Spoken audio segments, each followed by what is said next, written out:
বেদাতীদের চিনার একটা উপায় হচ্ছে, বেদাতীরা কী করে সবসময়, বেদাতীদের সবসময় দেখবেন যে তারা কী করে দুইটা নীতি অবলম্বন করে।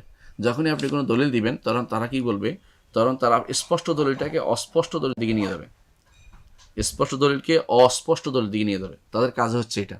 আপনি যতই বলেন ইন্নামা, আল্লাহ তাআলা কোরআনে বলছে যেমন ইন্নামা আনা বাশারুম মিসলুকুম, বলুন যে হে নবী আপনি বলুন যে আমি তোমাদের মতো মানুষ, তারা এটাকে মেনে নেবে না, মানুষ বলতে রাজি নেই। কী বলবে? নূরে মুজাসসাম, যে এমন নূর যে আলোকিত নূর। কোথায় পাইছেন?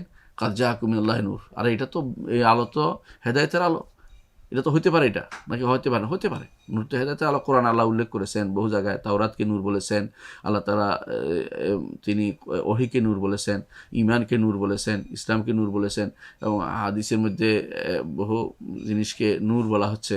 হ্যাঁ, তো আবার যেমন নূর বলা হচ্ছে এই আসমানকে, ইয়াকে তারকাকে নূর বলা হচ্ছে, এবং ইয়াকে চাঁদকে নূর বলা হচ্ছে। তো এগুলি দিয়ে আল্লাহ তাআলা নূরের বিভিন্ন অর্থ আছে, কিন্তু বাশার এমন একটা শব্দ যেটা দিয়ে আপনি মানুষই বলতে হবে। তো আপনি আহলে সুন্নাত জামাতের নিয়ম হচ্ছে তারা কি করে, যেই গুণগুলো স্পষ্ট, যেই শব্দগুলো স্পষ্ট, সেগুলো দিকে যেগুলো অস্পষ্ট এগুলো নিয়ে আসে। আর যারা বেদাতি তারা কি করে, যেগুলি স্পষ্ট এগুলিকে অস্পষ্ট দিকে নিয়ে যায়। এটা এক নম্বর চিনার উপায়, বেদাতি চিনার উপায়। 2 নম্বর চিনার উপায় হচ্ছে বেদাতি তারা হচ্ছে কি করে, কোরআন এবং হাদিসের মধ্যে বিরোধ দেখাতে চেষ্টা করে। কখনো কখনো তারা কি করে, কোরআনের বিরুদ্ধে আসছে হাদিসটা, সুতরাং এটা বাতিল।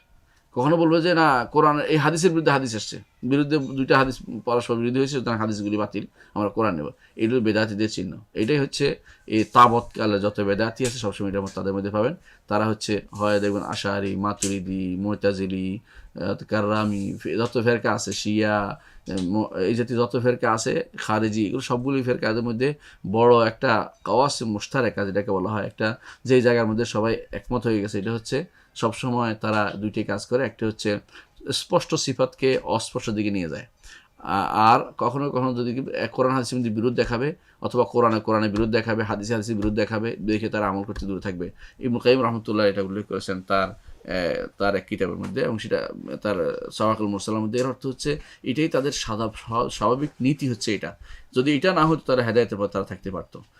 সেই কারণেই তারা আল্লাহর সিফাতগুলিকে অস্বীকার করে, বলে যে লাইসা কামিসলিহি সেই, তার মতো কোনো কিছু নাই। সুতরাং এখন কোনো কিছু কোনোভাবে নাম মাত্র হইলেও তাকে তাড়িয়ে দিতে হবে, কোনোভাবে আল্লাহর গুণ স্বীকার করতে হবে না। আরে আমরা তো দুইটাই স্বীকার করি, তার মতো কোনো কিছু স্বীকার করি না, আবার সাথে সাথে তিনি যা বলেছেন সেটাও স্বীকার করি। এটা হচ্ছে আহলে সুন্নাত জামাত তরিকা।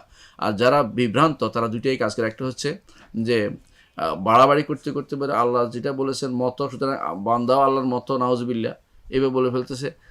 অত সৃষ্টি এবং স্রষ্টাকে তারা একরকম করে মনে করতেছে। একটা গোষ্ঠী, আরেক গোষ্ঠী আছে যেহেতু আল্লাহ বলছে তার মতো কোনো কিছু নাই, সুতরাং কোনোভাবে আল্লাহর গুণগুলি যেগুলো আল্লাহ উল্লেখ করেছে সেগুলো অস্বীকার করবে, এবং সেগুলো নামের দিক থেকে মিল হলেও অস্বীকার করবে, যদিও তার ধরন এবং তার প্রকৃতি কখনো আমাদের জানা নেই। কিন্তু তারা এটা বলবে না, তারা নাম মিল হয়ে গেলে কিন্তু অস্বীকার করো, নাউজুবিল্লাহ। সুতরাং অর্থের দিক মিল হলে অর্থ অস্বীকার করো, এটাও তাদের কাজ হয়ে থাকে। এই দুইটাই হচ্ছে বিভ্রান্তদের পথ, পথভ্রষ্টদের পথ। এগুলি হচ্ছে তাওহীদ বিরোধী কাজ। এগুলো যদি কোনো কেউ বিরোধিতা করে, এগুলো তাওহীদ বিরোধী এই সমস্ত কাজ কেউ যদি করে, তো সঙ্গে সঙ্গে সে কাফের হয়ে যাবে, তার ঈমান থাকবে না, ঈমানদার হতে পারবে না।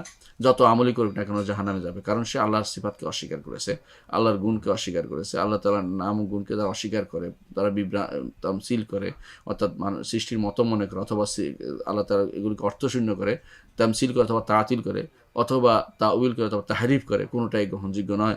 এগুলি হচ্ছে বিভ্রান্তদের পথ। আল্লাহ তাআলা আমাদের এর থেকে উদ্ধার করুন। আমরা ইনশাআল্লাহ